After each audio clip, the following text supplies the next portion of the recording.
My parents chose my brother's award over visiting me after a car crash. And now? They have the audacity to ask for my savings to bail him out of a fraud scandal. I refused. How could I not? 2 weeks ago, I, 32F, was involved in a horrific car accident. Another vehicle slammed into my car from the side as I was heading home from work. The impact was so violent that my car flipped over. The paramedics later told me I was lucky to be alive. I had to undergo emergency surgery for internal bleeding, 2 cracked ribs, and a damaged leg. Afterward, I spent an entire week in the hospital, recovering physically and trying to process everything mentally. It was brutal. All I wanted, more than anything, was for my parents to come see me. As soon as I woke up, I assumed they'd rush to my side. I mean, isn't that what parents do? Even if they didn't stay the whole time, just showing up would have meant the world to me. But they didn't. Days passed, and still, they were nowhere to be found. Not even a call. 4 days went by before I received so much as a text. 4 days. And to make it worse, the hospital informed me they had contacted my parents multiple times, since they're my emergency contacts. The nurses even mentioned that my parents sounded indifferent. Can you imagine? At first, I tried to make excuses for them. Maybe they were busy? Maybe something urgent came up. But as the hours dragged on, those justifications fell apart. I texted them every 5 to 6 hours, desperately hoping for a reply. Nothing.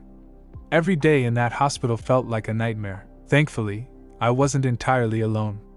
My friends, though out of state, contacted some family friends nearby. On day 6, one of them visited me. She casually mentioned how amazing it was that my brother had received an award at a ceremony. I froze. What ceremony? She explained it to me, looking confused when I didn't already know. That's when it hit me. While I was lying in a hospital bed, fighting to recover, my parents were busy celebrating my brother's achievement. I didn't know. As it turns out, my parents didn't come to see me. They were at my brother's awards ceremony instead.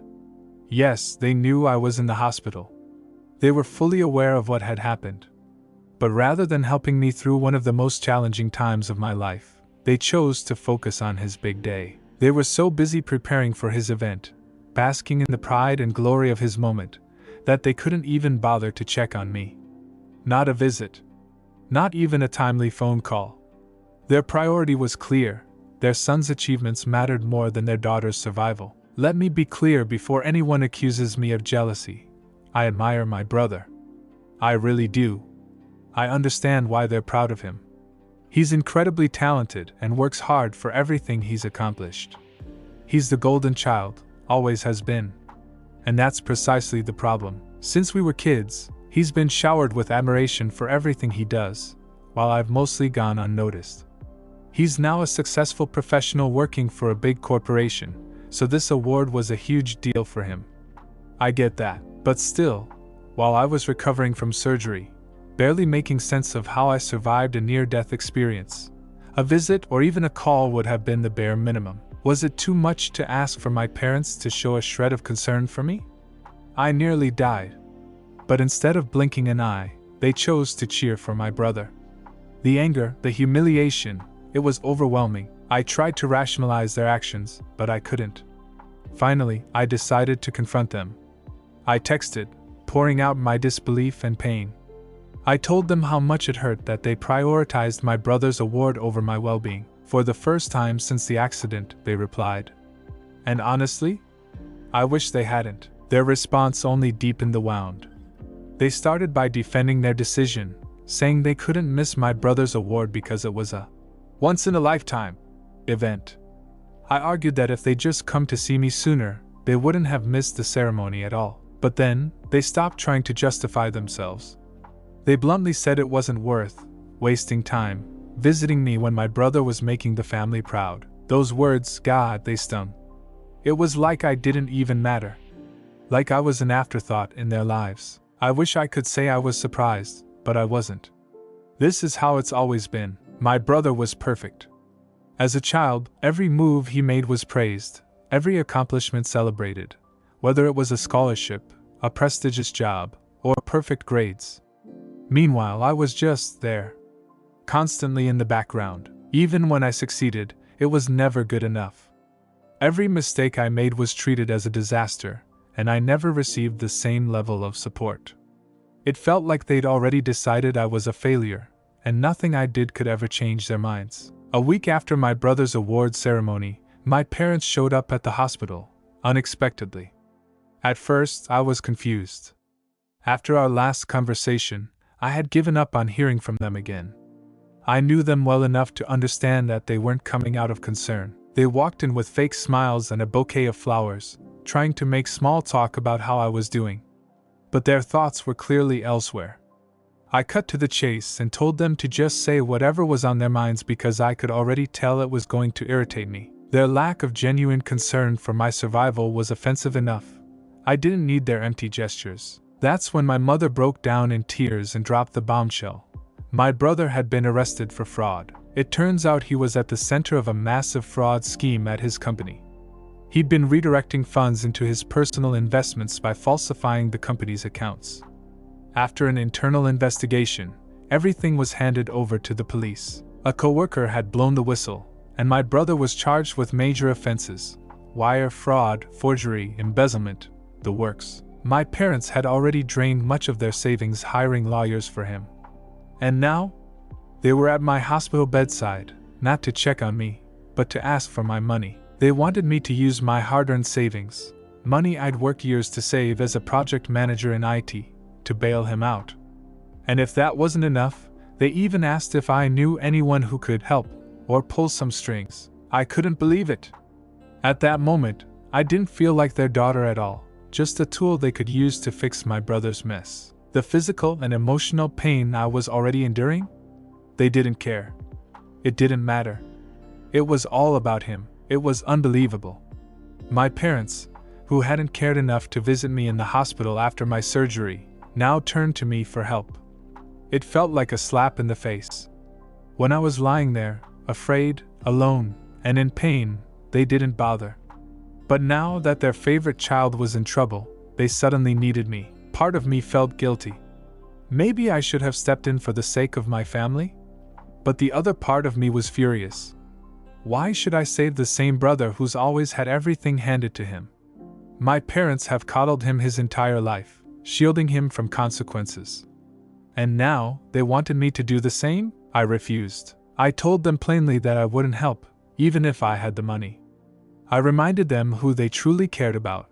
Hint, it wasn't me. And pointed out how they hadn't even visited me when I needed them most. Their response? They called me selfish. They said families should stick together. But honestly, I couldn't bring myself to care anymore. They insisted I'd regret not helping my brother, but I didn't believe them. My entire life, I've been second place. No matter how hard I tried, I was never enough. And now they expected me to forget all the times they dismissed me, overlooked me, and made me feel insignificant? Just because they needed something from me? For the first time in my life, I felt in control of the situation, and I wasn't about to let that go. So here I am, lying in this hospital bed, wrestling with a mix of anger and guilt. Since I said no, my parents haven't spoken to me. I know they're upset, but I simply can't bring myself to care anymore. I'm done trying to win their approval. I've wasted too much of my life chasing something they'll never give me. Does that make me the villain? Maybe. They keep repeating that. Families should always remain together. And part of me wonders if I've crossed the line. But how can I move past a lifetime of being ignored, undervalued, and sidelined? I've reached my limit. Hello, everyone. First, I want to thank you all for the support you showed after my initial post. It meant so much to me and gave me the strength to hold my ground. I didn't expect to update so soon, but a lot has happened. I was discharged from the hospital a few days after my parents' visit. I can walk, but my leg fracture requires crutches, and breathing is still difficult due to the cracked ribs. Recovering was difficult as my ribs slowly healed. Going home, finding some peace, and escaping the chaos, I clung to those hopes like a lifeline. But the moment I arrived at my apartment, all of it came crashing down. As soon as I spotted my parents waiting outside my door, I knew nothing good would come of it. They must have called the hospital to get my exact discharge time because I certainly hadn't told them. Before I could even unlock my door, they pounced. They didn't waste a second. They were livid, angrier than I'd ever seen them before, and launched into a tirade. According to them, I'd gone too far by refusing to help my brother. It was astonishing. They seemed more upset with me than with my brother for his deception and crimes. They went on and on about how family should always come first, calling me selfish, vindictive, and resentful. They even accused me of using this situation as some twisted way to get revenge on them for my feelings toward my brother. Never mind the fact that I was still recovering from a near-death experience. That didn't matter. All they saw was someone standing in the way of their precious son's rescue, and then they had the audacity to say that this was my moment to prove myself, to show I wasn't a letdown, and could finally be part of the family. It was maddening. They essentially admitted, right to my face, that they've always viewed me as an outsider. The only way, in their eyes, for me to redeem myself and earn my place in the family was by saving my brother. When I firmly told them I wouldn't do it, things spiraled further. My mother broke down in tears, crying out at my doorstep. She screamed things like, "We've already lost one child, and now we're going to lose two. And you're punishing us for loving him more." Yes, she actually said that. Meanwhile, my dad wasn't interested in shaming me. He was outright furious. He called me cold-hearted and selfish, accusing me of turning my back on the family and warning me that I'd regret it someday. When they're gone, it took everything in me not to break down. I was physically and emotionally exhausted, still unsteady on my crutches, and here they were, shouting at me, blaming me, treating me like the villain. They made it crystal clear that they've always loved my brother more, and it cut deeper than words can express. But I didn't back down. I refused to let them bully me. I warned them, calmly but firmly, that if they didn't leave, I would call the police. I made it clear I wouldn't pay a single dime for his bail or legal bills. After that, my parents eventually backed off, but not before throwing more insults my way. Just a few days later, my brother's case made headlines, and the extent of his crimes turned out to be far worse than anyone had imagined. The police uncovered evidence that he'd been embezzling business funds for over a year, funneling some of the money through fake business accounts in his name. As if that wasn't enough, he had also helped several colleagues hide their stolen funds. The charges against him now include conspiracy and money laundering, in addition to fraud. If convicted, he's facing the very real possibility of spending many years behind bars. The fallout has been brutal. My parents are spiraling. My brother's once pristine reputation, something they'd spent years bragging about to anyone who'd listen, is in tatters. No one's buying their desperate attempts to spin the story as a misunderstanding or assure people it'll all be resolved soon. And naturally, they came crawling back to me. This time, they didn't even bother hiding their desperation. They begged me, claiming they were under immense stress and needed my help. Just this once, to get through it. They insisted that if I helped my brother, we'd have a chance to fix things and keep the family together. But I knew exactly what they meant. Keeping the family together was code for maintaining the illusion that their perfect son had done nothing wrong. Fixing things meant sweeping his crimes under the rug. I told them no, again. Since then, nothing. No texts. No calls. Just silence. It seems they've finally given up on me. Honestly, they probably see me as a hopeless failure who abandoned them in their time of need. But you know what? I don't care anymore. For the first time in my life, I feel like I'm in control. Yes, it hurts to know my parents only ever saw me as a backup plan, a tool they could manipulate when their golden child fell from grace. But it also feels incredible to finally put myself first, to stand firm and say no. I won't help my brother. I won't let my parents use me. And I definitely won't sacrifice my own well-being just to appease them. I'm done using guilt to manipulate me into fixing a situation they caused. Not this time. My parents will have to deal with the consequences of their own decisions. Second update. To those asking about my condition, I wish I could say things have improved, but life seems determined to throw more at me. The latest twist? My brother reached out, not directly, as he's incarcerated and lacks access to a phone, but through an email, sent via one of his friends who still defends his innocence. In the email, my brother insisted he was being framed. While he admitted to being involved in the fraud at his company, he claimed he wasn't the mastermind. He alleged that certain high-ranking executives used him as a scapegoat to cover up their own wrongdoing. According to him, while he's taking the fall, the real culprits are walking free. He pleaded with me, not on behalf of our parents, but because, in his words, he believed I was the only one who could save the family from completely falling apart. That line hit me hard. For one, he finally admitted how toxic our parents have been, both to him and to me. He acknowledged their consistent mistreatment of me, and how they exploited him to prop up their own egos. Hearing him admit that was jarring. My brother, who had always gone along with their favoritism, finally speaking the truth?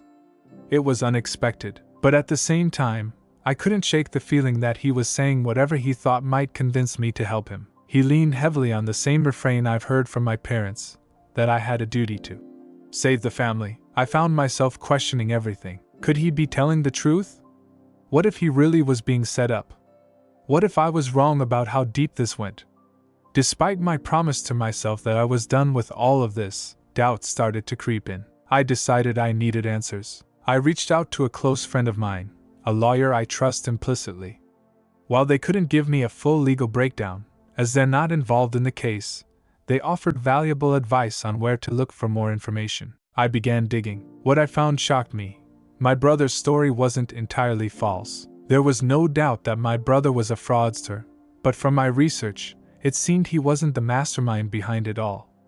It became clear that he was a pawn in a much bigger game. He wasn't the only victim of this fraud scheme. He had been manipulated by several high-level executives, who had been moving corporate funds for years.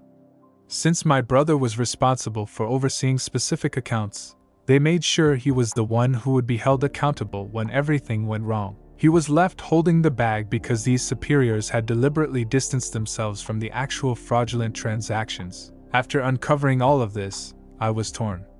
On one hand, my brother was still deeply involved in something criminal, regardless of whether he was the one pulling the strings. He wasn't just an innocent bystander. He knew exactly what he was doing. He likely believed he'd never get caught, but I did feel a bit of sympathy for him. I realized that he had been exploited by people much more skilled at covering their tracks. The executives in charge had clearly ensured that he would take the fall. Had my brother been raised in a household that taught him to consider the consequences of his actions instead of focusing on external success, perhaps things could have turned out differently. I couldn't help but think that, because our parents had always shielded him from the consequences of his actions, my brother probably felt untouchable, protected by their constant praise and encouragement. When I shared what I had discovered with my parents, they were oddly silent. I could tell they didn't want to face the reality of the situation, but deep down, I think they knew my brother wasn't the innocent victim they wanted to believe. Still, they stuck to their narrative. I was selfish for not helping my brother, cold-hearted for not prioritizing the family. But the more I tried to explain, the more it felt like talking to a brick wall. At that point, I decided I was done. I've made up my mind, and I'm sticking to it. My brother might want to blame the executives, but he's the one who made his choices. He has to face the consequences of those decisions. My parents are equally to blame if they continue to support him without recognizing his part in it. If the roles were reversed, I wouldn't destroy myself trying to help anyone. It's time for me to stop enabling this cycle, no matter how much they want to guilt-trip me into doing otherwise. More rumors about her, accusing her of being greedy and ungrateful for trying to get the money back. It turns out that my brother's behavior and my parents' efforts to protect him and cover up his mistakes had caused a lot of issues within the family. Many relatives had experienced similar situations where my parents had manipulated or even isolated them when things didn't go their way. The more I heard, the more I realized how much of a pattern this was. My parents had always expected others to forgive and forget the harm they caused in order to maintain their image, and for so long, it had worked. But now, the tide seemed to be turning. People who had once been distant or silent were now reaching out to me, offering support, and even sharing their own grievances with my parents' behavior. I felt a sense of validation that I hadn't expected. The emotional weight of my parents' manipulation had been so heavy for so long, and to hear that others had experienced similar treatment was both comforting and sad. Comforting because I wasn't alone in my experience, but sad because it reinforced the reality of how toxic their actions had been. As I continued to receive messages from relatives, I realized I wasn't as isolated as I once felt. I wasn't the only one who saw through my parents' tactics, and I was starting to feel like I had a choice in how I responded. I didn't have to continue playing the role they wanted me to, but even with this newfound support, it wasn't all easy. I still wrestled with feelings of guilt and the pressure from relatives to reconcile with my parents. Many believe that family should always come first, and they couldn't understand why I wasn't stepping in to help my brother or mend things with my parents. But every time I felt that pressure, I reminded myself of how much I had been hurt and how long I had been overlooked. At this point, I know what I have to do. I'm done trying to win my parents' approval. Their manipulation has gone on far too long, and I can't keep sacrificing my own well-being to appease them. My brother's mistakes aren't mine to fix, and my parents' choices are theirs to live with. I'm focusing on myself now, on healing, and on continuing to make decisions that put my Nia half in prison.